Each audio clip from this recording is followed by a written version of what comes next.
오늘은 예수님의 오심을 기다리는 대림절 두 번째 주일입니다. 우리 신자의 가장 중요한 신앙은 기다림입니다. 대림절은 성탄절에 오신 예수님을 기다리고, 사순절은 부활하신 주님을 기다립니다. 각각 40일 동안 그렇게 되어 있습니다. 왜 우리는 기다리며 살까요? 우리가 기다리는 주님을 우리는 왜 기다려야 될까요? 20세기 최고의 신학자로 일컬어지는 칼 바르트라는 신학자가 있는데, 이분이 교회학이라는 책을 13권을 썼습니다. 방대한 책을 쓴 거예요. 사람들이 이 책을 읽기도 어렵고 또 어려워서 물었습니다. 박사님, 이 책에 그 많은 진리가 담겨 있는데 다 읽을 수도 없고, 이 책에 있는 진리를 한마디로 얘기해 주시면 뭡니까? 했더니 그분이 얘기했습니다. 이 모든 책에 담긴 진리를 한마디로 말하면 하나님은 우리를 사랑하셨습니다. 그래서 그의 아들을 보내셨습니다. 사실 이것은 그 책의 요약일 뿐만 아니라 모든 성경의 핵심이죠. 하나님이 우리를 사랑하셨다. 그래서 그분의 아들을 보내셨다. 이것이야말로 성경이 말하는 가장 중요한 핵심이라고 말할 수가 있습니다. 왜 하나님이 사람이 되셨을까? 굳이 그래야만 했을까?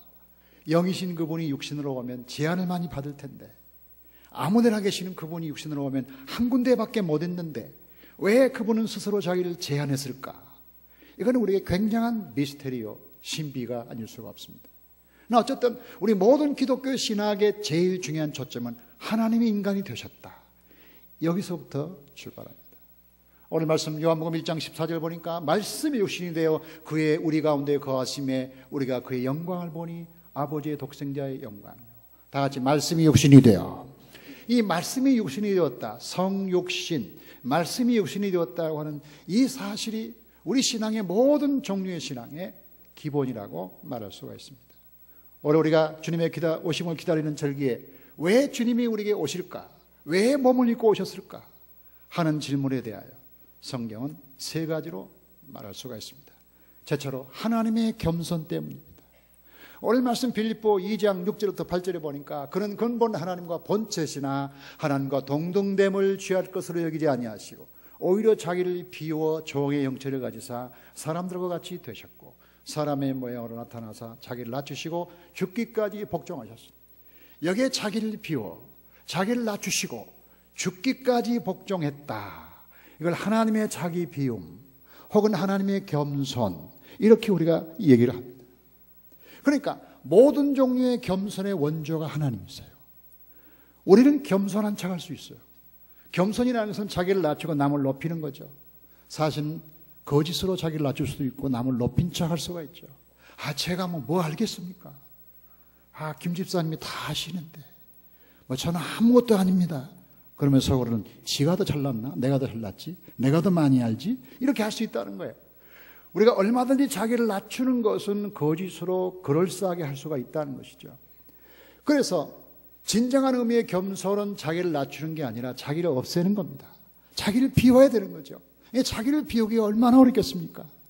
겸손이라는 것은 자기가 잘못됐다는 걸 말하는 게 아니라 자기 존재라는 게 아무것도 아니라는 걸 고백하는 것이죠. 그래서 그리프트라는 사람은 겸손을 이렇게 정의했습니다. 겸손은 자기를 못났다고 생각하는 것이 아니라 자기 생각을 덜하는 것이다. 나는 못났습니다, 못합니다, 나는 부족해요 하고 말하면 내용상 겸손이지만 늘 자기를 말하고 있기 때문에 그 사람의 중심에는 자기가 아직도 있는 거예요. 겸손을 말하지만 교만한 거예요. 이게 인간의 그 겸손의 허구라고 볼 수 있어요. 그러니까 진정한 겸손은 뭘까? 안드레이 모레라는 사람이 겸손이라는 책에서 겸손이라는 자아가 비켜나고 하나님을 왕위에 모시는 것이다. 겸손은 어떤 종류든지 자기를 낮추고 자기를 비워서 하나님을 드러내는 것이다. 자기를 낮추기만 하는 게 아니라 하나님을 드러내야 겸손이에요. 낮추기만 하는 건 겸손이 아니에요. 그 세상적인 겸손이에요. 하나님을 드러내는 데까지 가야 이게 진정한 겸손이라는 것이죠. 양화진에 가면 거기에 선교사들이 많이 누워있어요. 한국 교회 130년 동안 특별히 초기 교회에 많은 선교사가 와서 희생했죠. 거기에 450명이 누워있고요, 80명이 이름이 없는 것까지 합치면 약 530명이 거기 누워있는 거죠.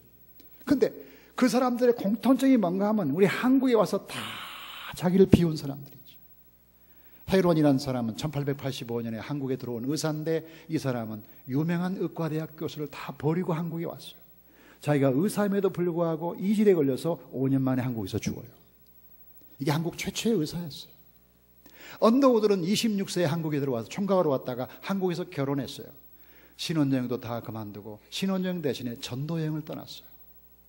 아펜셀레는 한국에 와서 서천 앞바다에서 한 소녀를 건지려다가 바닷물에 빠져 죽었어요. 그의 묘비에 가보면 내가 섬김을 받으러 온 것이 아니라 섬기러 왔노라는 성경 말씀이 새겨져 있어요.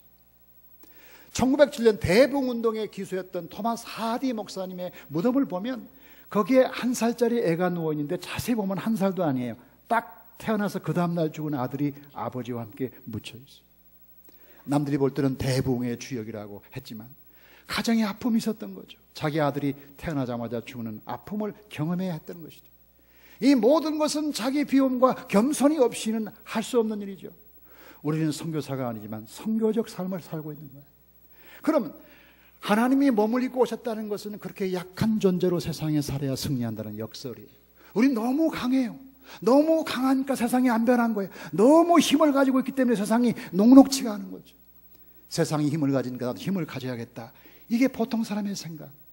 그런데 하나님은 힘이 있는 세상에 힘없는 자라고 오셔서 스스로 자기를 낮췄죠. 이게 그리스도인들의 삶의 모델이라는 거죠. 예수님이 몸으로 오신 것은 그렇게 살라고 직접 보여주신 것이죠. 예수님 몸으로 오신 두 번째 의미는 모험이라고 생각해 볼 수가 있어요. 여러분, 모험이라는 건 뭐냐면 위험을 감수하는 행동이죠. 위험을 감수해야 돼요. 그런데요, 이 하나님이 몸을 입고 이 땅에 오신 것은 가장 큰 모험이라고 봐요. 왜요? 이 모험이라는 게요, 하나님이 이 세상에 올 때 군대를 동원해서 갑옷을 입고 완전 무장하고 왔다면 모험이 아니죠. 그렇죠? 하나님이 이 세상에 올 때 의로운 사람들, 착한 사람들만 있는 데로 왔다면 그건 모험이 아니죠. 그런데 요한복음 1장 5절 말씀처럼 빛이 어둠에 빛이 돼 어둠이 깨닫지 못하더라. 어두운 세상으로 왔잖아요. 무장을 해제하고 왔잖아요. 아기 예수로 왔잖아요. 가론 이 뭡니까? 말고의 어린 아들로 태어났잖아요. 아무 힘도 없는 존재로 왔어요. 이거 어쩌자는 겁니까? 저는 하나님이 마리아를 선택한 걸 보면 깜짝 놀랄 때가 많아요. 여러분, 하나님이 인류를 구원하겠다는 뜻을 세운 건 좋아요. 그런데 그 위대한 뜻을 나사렛에서 사는 한 처녀를 통해 이루겠다. 이게 얼마나 모험적인 겁니까? 그 처녀가 만약에 하나님의 뜻을 안 받아들인다면, 그 만약에 처녀가 하나님의 뜻을 반대하고 거역했다면, 다행히도 그가 누가복음에 말씀한 것처럼 주의 계집종연이 말씀대로 내게 이루어지이다 이렇게 했기 다행이지, 만약에 하나님이 태어날 것을 거절했다면 하나님 뜻을 못 이루는 거 아닙니까? 이 얼마나 위험한 일이에요. 하나님 굉장히 위험한 일을 하신 거예요. 굉장히 모험적인 일을 하신 거라고요. 근데 하나님의 모험은 사실은 그것부터 시작하는 게 아니라 창조부터 시작이죠. 하나님이 인간을 창조한 것부터가 모험이에요. 왜요? 인간을 창조해서 개가 잘 돼서 착한 사람이 될 것을 하나님이 알았을까요? 아담부터 시작해서 인간이 죄를 짓고 반역할 줄 몰랐을까요? 하나님이 인간을 지으실 때 반역하고 죄를 짓 걸 몰랐다면 하나님이 아니고, 만약에 알았다고 한다면 그건 엄청난 용기죠. 아니, 그런 인간을 왜 창조해요? 죄를 짓 거를 그나마 하나님의 형상으로 창조했다니, 하나님이 창조 때부터 굉장한 모험을 하신 거라고 볼 수 있어요. 예수님을 이 땅에 보내시고 그의 아들을 십자가에 못 박고, 이게 전부 하나님의 모험인 것이죠. 그리고 이 교회를 세워서 사도 바울 이래로 지금까지 이 척박한 세상에서 하나님 나라에서 교회가 세워졌다는 것 자체가 모험인 거죠. 그러면 예수 믿는 사람 누구냐? 예수 믿는 사람 그 자체로 대단한 사람이라는 거예요. 예수 믿는 사람은 이 몸의 전승을 이어받은 사람이라는 거예요. 예수 믿는 사람이 시시하게 살 수 없는 것은 하나님이 그렇게 했고 예수님이 그렇게 했고, 오늘도 성령님을 통하여 날마다 우리에게 감동을 주시면서 담대하라, 세상을 내가 이겼다, 너희도 모험해라 하고 말씀하신다. 하나님을 믿는 사람들이 기본적으로 용기를 가질 수밖에 없는 것은 하나님의 모험에서 온 것이죠. 사실은 우리의 사는 모든 게 다 모험이죠. 지글더라는 사람은 그의 책에서 이렇게 말하지 않았습니까? 성공적인 삶을 위해서는 모험이 필요하다. 자동차를 운전하기 위해서는 사고의 위험을 감수해야 한다. 직장을 구하기 위해서는 면접에서 떨어지는 위험을 감수해야 한다. 연극의 배역 테스트에 응모하기 위해서는 배역을 받지 못하는 위험을 감수해야 한다. 대학에 들어가기 위해서는 떨어질 위험을 감수해야 한다. 미소를 지을 때는 아무도 미소를 받아주지 않을 위험을 감수해야 한다. 사랑하기 위해서는 상처받을 위험을 감수해야 한다. 연설할 때는 아무도 듣지 않을 위험을 감수해야 한다. 희망을 향해 나아갈 때 절망에 따르는 위험을 감수해야 한다. 설교할 때 아멘이 안 나오는 위험을 감수해야 돼요. 우리가 제대로 하는 것 중에서 금방 잘 되는 게 뭐겠어요? 제대로 하는 것 중에서 늘 위험이 없는 게 뭐겠어요? 제대로 사업합니까? 위험하죠. 제대로 공부하기를 원합니까? 위험하죠. 유학을 떠납니까? 위험한 일입니다. 이 세상에 위험한 일이 없는 게 어디 있어요? 모험을 통해서 안 이루어지는 게 없어요. 그래서 가장 큰 실패는 모험하지 않는 실패예요. 저는 그렇게 믿고 있어요. 이 세상의 최고의 실패자는요, 실패했기 때문에 실패가 아니라 모험도 안 해보고. 그래서 로버트 슐러 목사님 말한 것처럼 안 해보고 성공했다고 말하기 전에 해보고 차라리 실패해라. 정주영 씨 말로 하면 해봤어? 해보긴 해봤어? 이런 용기를 기독교인들이 가져야 된다는 거예요. 하나님께서 우리 모든 성도가 연약한 몸으로 오셔서 세상을 구원하신 하나님의 기가 막힌 몸, 그 몸에 동참하는 거룩한 용사들 되기를 주의 이름으로 축복합니다. 마지막으로 세 번째 정말 중요한 메시지가 있는데 그것은 죽음이라는 거죠. 왜 몸으로 오신 예수님이 죽음과 관련되느냐는 거죠. 자, 우리가 하나님이 몸을 입고 왔다는 사실입니다. 이 몸을 입었다는 건 뭐냐면 몸의 제한을 받는 거죠. 몸의 제약 중에 제일 마지막의 제약이 죽음입니다. 이 몸을 가졌다는 말은 죽을 수밖에 없는 존재라는 걸 의미하는 겁니다. 그런데 하나님의 몸을 입었습니다. 그래서 초대교회에서부터 하나님이 인간이 될 수 있느냐의 논쟁이 있었습니다. 그 3세기 4세기경에 소위 아리우스라는 사람과 아타나시오라는 사람이 엄청나게 논쟁을 벌였는데, 이 아리우스라는 사람은 뭐라고 주장했냐면 절대 하나님이 사람이 될 수가 없다. 왜? 하나님은 신성과 능력과 초월성과 모든 걸 다 가지고 있는데 그걸 다 버리고 와야 되나? 그러면 하나님이 죽을 수밖에 없지 않느냐. 하나님은 하나님과 사람은 사람인데 어떻게 하나님이 사람이 되느냐? 말도 안 된다. 이게 아리우스의 주장이었다면 아타나시우스는 이렇게 주장합니다. 하나님이 스스로 계시는 분인데 스스로 자기 운명을 결정할 권한이 없겠느냐? 하나님이 자신의 운명을, 미래를 결정할 권한이 없다면 그거 어떻게 하나님이겠느냐? 하나님이 인간이 될 수도 있고 안 될 수도 있는 거지. 어떻게 전능하신 분이 자기 마음대로 인생을 못 사냐? 이해가 됩니까? 하나님의 자기 결정권, 이게 있다는 거예요. 더구나 하나님은 인류를 사랑하시고 죄인들을 불쌍히 여기셔서 이 인류를 보고 안타깝게 여기시는데 어떻게 세상에 안 올 수가 있었겠느냐? 그 사랑과 긍휼 때문이라도 어떻게 사람이 안 될 수 있겠느냐? 이렇게 주장을 두 사람이 상반적으로 했는데 교회의 역사는 아타나시우스의 입장을 받아들여서 하나님이 사람이 되셨다는 교리를 만들고 그리고 사도신경이 그래서 나오는 거죠. 자, 그런데 하나님이 사람이 될 수 없다는 주장의 제일 큰 주장은 뭐냐면 만약에 하나님이 사람이 된다면 죽어야 되지 않냐? 몸을 가지고 있으니까 어떻게 하나님이 죽을 수 있느냐? 이런 주장을 그들이 했는데 결론은 이렇습니다. 하나님은 죽어야 되는 것이 아니라 죽으러 왔다는 것이죠. 자, 하나님이 죽음을 우리가 얘기할 때 예수님이 이 땅에 오셔서 이런 질문을 한번 해볼 수가 있어요. 여러분, 예수님이 십자가에 못 박힐 때 그 최초의 결정이 언제 이루어졌을까? 여러분, 예수님이 십자가에서 죽게 되는 사건은 누가 결정한 것입니까? 자, 한번 들어보세요. 가룟 유다가 예수님을 팔 때 하나님이 그때 결정했을까요? 빌라도가 예수님이 죄인이라고 선고할 때 그때 결정한 것입니까? 원래 예수님은 죽으려고 온 것이 아닌데 상황을 보니까 녹록지 않거든요. 에이, 차라리 죽는 게 낫겠다. 죽는 게 낫겠네. 그러고서 예수님이 나중에 죽을 결심을 한 겁니까? 그렇게 우리가 성경을 봐야 되는 거예요? 어떻게 성경을 봐야 되는 겁니까? 예수님이 십자가에 죽는 사건은 언제 결정된 겁니까? 답이 겁니다. 하나님이 사람이 되시기로 마음먹는 순간 결정한 겁니다. 왜? 하나님이 육신을 입고 온다는 의미는 뭐냐면 이 육신이 죽을 거라는 전제가 있는 거죠. 인간의 인과율에 자기가 그 속에 들어가겠다는 거예요. 하나님이 스스로. 그러니까 하나님이 죽겠다는 결심은 가룟 유다가 예수님을 팔 때 결정된 게 아니라 오래전에 만세전에 하나님이 그의 아들을 이 땅에 보내시기로 마음먹는 순간에 결정된 것이고, 예수님은 살아보다가 죽은 게 아니라 어쩌다 잡혀 죽은 게 아니라 예수님은 스스로 죽었는데, 예수님의 죽음에 대한 성경의 두 가지 기록, 그는 잡혀 죽었다 또는 스스로 죽었다. 이게 스스로 죽었다고 말할 때 이것은 자기를 버렸다고 성경이 말하고 있잖아요. 성경이 자기를 버렸다고 얼마나 말하고 있어요. 요한복음 보세요. 요한복음 10장에 보니까 선한 목자는 양들 위하여 목숨을 버리거니와, 또 요한복음 10장에 보니까 이를 내게서 빼앗는 자가 있는 것이 아니라 스스로 버리노라. 또 갈라디아 2장 20절에 자기를 버리신 하나님의 아들, 이렇게 자기를 버렸다는 말은 하나님의 죽음의 자발성을 말한 거라. 잡혀 죽은 게 아니라 하나님이 스스로 죽었다. 그럼 언제 죽기로 마음먹었냐? 그가 세상에 육신의 몸을 입고 오려고 마음먹을 때 결정한 게 아닌가. 그러니까 대림절이 바로 예수님의 십자가 부활의 시작이에요.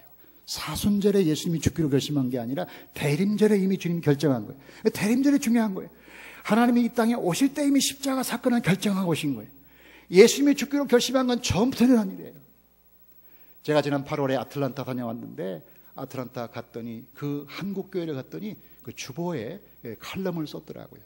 칼럼의 내용을 소개하면 그 아틀란타에 가면 노예시장이 있어요. 지금은 쇼핑센터가 됐는데 그 밑에 참 노예들을 팔고 샀던, 지금도 쇠고랑 같은 게 지금도 유물로 남아있어요. 그 아틀란타에 살았던 영국 사람 중에 아주 믿음이 좋은 분 중에 이분이 캘리포니아에서 금광하다가 돈을 많이 번 부자가 하나 있었다는 거예요. 근데 이 사람이 한 번은 노예시장을 지나가는데 아프리카의 흑인 여자 하나가 흥정을 하면서 팔리기 직전인 거예요. 두 남자가 와서 그 흑인 여자를 흥정하는데 얼마 주겠다 하는데 막 옥신각신하면서 싸우는 겁니다. 이 사람이 지나가다가 보니까 너무 안타깝고 속상해서 그 사람들이 말하기를, 당신들이 얼마를 걸지 몰라도 당신들이 내는 돈의 2배를 내가 내겠다, 나에게 팔아라 해가지고 그 소녀를 이 사람이 샀어요. 사가지고 노예시장을 나오면서 얘기를 했어요. 이제 너는 자유다. 내가 너를 산 것은 노예로 부리기 위해 산 것이 아니라 내가 너를 자유케 하려고 산 거야. 이제 너 마음대로 가. 너희 부모가 어디 사니? 뭐 루이지네인가 어딘가 산다고 들었다고 한다는 거예요. 그러냐고. 그럼 그리 가라고. 그러면서 이 아가씨가, 이 소녀가 막 우는 거야. 그래서 문서를 주면서 진짜 너 자유다, 가라고 했는데 그때 그 아가씨가 이렇게 말했다는 거죠. 선생님, 그런데 한 가지 청이 있습니다. 선생님이 저를 자유케 했으니 이제 한평생 선생님의 종이 되어 선생님을 섬기고 살면 안 될까요? 이 얘기는 거기서 끝났는데, 제가 그 스토리를 연장해서 상상해 보니까 하나님이 그 마음 좋은 부자 집에서 이 소녀가 잘 자라서 훌륭한 사람이 되었을 것이라고 그렇게 생각을 해봤어요. 중요한 건 뭐냐? 이 대림절은 다만 예수님의 오심을 기다리는 그런 절기가 아니라 예수님이 자기의 죽음을 선포한 날이고, 자기가 죽기로 다짐한 날이고, 내가 세상에 올 때 이미 십자가에 달려 죽을 것을 결심한 날이다. 그래서 우리에게 자유를 주었다. 자유를 주었는데 너무 큰 자유를 받았기 때문에 이제는 내가 주님을 위해서 나의 자유를 반납하고 내가 주님을 위한 자원적 종으로 서겠습니다. 내가 자유를 얻었지만 이제 주님 나를 부려주시고 내가 주님의 거룩한 종으로 서겠습니다 라고 다짐하는 거룩한 축복이 날다. 이 아름다운 대림절에 주님이 연약한 몸으로 오셨음을 묵상합시다. 연약해야만 세상을 바꿉니다. 주님이 그 작은 아기 예수로 세상을 바꿀 수 있는 위대한 용기와 모험을 했다는 걸 기억합시다. 여러분의 작은 몸으로, 여러분의 작은 지혜로도 얼마든지 주님의 뜻을 이룰 수가 있습니다. 그리고 주님께서 자기 육신으로 올 때 죽음을 각오했다는 걸 기억합시다. 우리의 몸은 세상을 위한 것이 아니요 이 몸을 통해서 하나님께 영광을 돌리고 사는 거룩한 작은 예수, 몸으로 오신 예수님 되시기를 주의 이름으로 축복합니다. 하나님 감사합니다. 거룩한 주일에 주님께 나와서 기도합니다. 이 땅에 몸으로 오셨고 몸으로 사셨고 몸으로 죽으셨고 몸으로 부활했고 몸으로 승천했고 때가 되면 몸으로 재림하실 주님을 찬양합니다. 우리 몸도 매우 약하여 부서지는 작은 흙덩이 같지만 하나님 겸손을 배우게 하여 주시옵소서. 작은 아이가 세상을 바꾸었습니다. 이게 하나님의 전략이었습니다. 우리는 강해야만 되고 그리고 위대해야만 하고 많은 걸 소유해야만 한다고 생각하지만 하나님의 장자는 정반대였습니다. 작은 어린아이를 통하여 세상을 바꾸는 위대한 용기와 모험을 우리에게도 허락해 주시옵소서.